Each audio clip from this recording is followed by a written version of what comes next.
Existe uma tradição oral lá do povo Macuxi, na Amazônia, que descreve uma história com detalhes assim impressionantes. Uma jornada a um mundo secreto que ficaria dentro da nossa própria terra. É uma lenda tão específica, sabe, que faz a gente questionar onde termina um mito e onde começa uma memória. Pois é, essa é a pergunta que mexe com a imaginação de muita gente, né? Mas para o povo Macuxi, lá na Amazônia, a resposta não é bem uma fantasia, é quase uma memória ancestral. Uma história sobre guardiões, gigantes e uma passagem para um outro mundo que, segundo eles, foi fechada, e fechada para sempre. Então, antes da gente mergulhar de cabeça nessa história dos Macuxi, vale a pena dar uma olhada no quadro geral. Porque, olha, eles não estão sozinhos nessa crença, não. A ideia de que existem reinos escondidos debaixo dos nossos pés é um tema universal, um fio que conecta as mais diversas culturas do nosso planeta.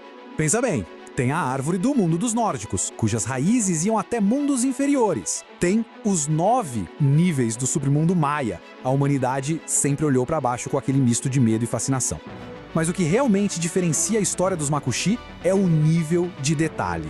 É algo incrivelmente específico. E é exatamente aqui que a nossa história ganha cara, ganha protagonistas, um povo cuja identidade está totalmente ligada a uma das formações geológicas mais antigas e misteriosas do planeta, o Monte Roraima. Então, os Macuxi, eles vivem bem ali na tríplice fronteira entre Brasil, Guiana e Venezuela, uma região cheia daquelas montanhas antigas de topo reto, os chamados tepus. E segundo a tradição deles, eles não são só moradores dali, eles são os guardiões, com uma tarefa sagrada que já dura milênio. E essa ideia, sabe, ela é o coração da identidade deles. Eles se veem como descendentes diretos do Sol com uma responsabilidade sagrada: proteger a terra interior. Uma linhagem mítica que os coloca como os guardiões da passagem entre o nosso mundo e o outro. Ok, agora a gente chega na parte central da lenda, a jornada em si.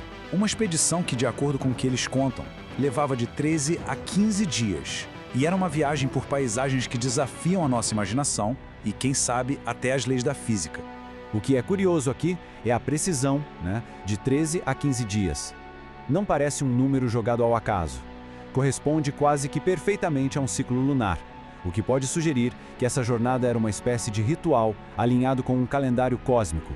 E olha, essa jornada não era um passeio no parque no escuro, não.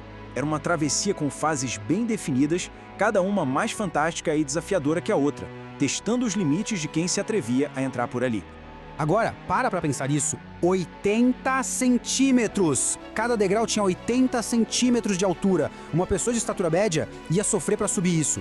É um detalhe muito concreto que grita dentro da própria lenda que aquela arquitetura não foi feita pra gente. E aqui a gente tem uma virada de chave. A jornada começa com a tecnologia mais básica que existe, o fogo. Mas depois de 3 dias, puf! As tochas não servem mais para nada. O caminho passa a ser iluminado por uma tecnologia inexplicável, avançada, que simplesmente estava lá. Tenta imaginar isso. Chegar em cavernas gigantescas que parecem um céu, e lá no meio, não um, mas 4 sóis artificiais brilhando com uma força que não dava nem para olhar diretamente. A lenda diz que esses sóis criavam um ambiente que imitava o nosso mundo aqui da superfície, perfeitamente. Depois de toda essa jornada longa e difícil, os viajantes Macuxi finalmente chegavam ao destino. Uma civilização habitada por seres de uma altura bem impressionante. E aqui tem uma coisa legal: diferente de um monte de lenda por aí, esses gigantes não eram monstros. Pelo contrário, eram seres pacíficos com seus 3 a 4 metros de altura que recebiam os humanos como convidados de honra. Uma hospitalidade incrível. E essa hospitalidade toda aparecia, claro, na comida. Em banquetes fantásticos. A comida era gigante, que nem eles. Maçãs do tamanho da cabeça de uma pessoa, uvas do tamanho de um punho. Esses detalhes tão vivos não só tornam a história mais real, mas reforçam a ideia de um ecossistema totalmente diferente. Só que, como em muitas histórias, essa Era de Ouro teve um fim. E foi um fim bem triste. A porta entre os mundos não ficou aberta para sempre. E o motivo desse fechamento faz a gente pensar que talvez a história dos Macuxi não seja única, mas um capítulo de uma saga global.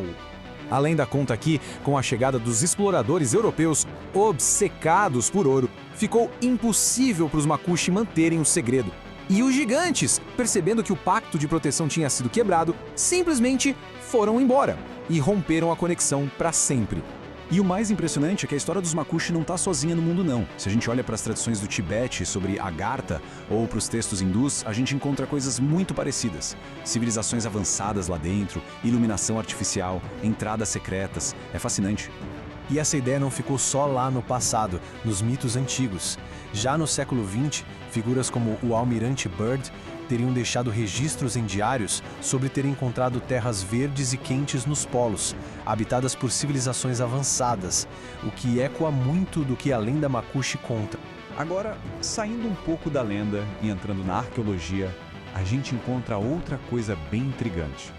Mais de 12 mil túneis pré-históricos foram mapeados por toda a Europa. Uma rede subterrânea gigantesca, construída pelos nossos ancestrais. Claro, isso não prova que existiam gigantes, mas mostra que o mundo subterrâneo era super importante para os povos antigos. Eram abrigos? Rotas de fuga? Ou, como algumas inscrições até sugerem, eram portas de entrada para o submundo? O mistério continua no ar. E com isso, a gente volta para o começo, a lenda Makushi, com todos os seus detalhes. O tamanho dos degraus, o tempo da jornada, a natureza dos gigantes, nos força a perguntar: o que é isso afinal? É só um conto fantástico? Uma história para dormir? Ou será que é o eco de uma verdade, uma realidade perdida, tão antiga quanto o próprio Monte Roraima? A resposta, quem sabe, ainda está lá, enterrada, esperando para ser encontrada.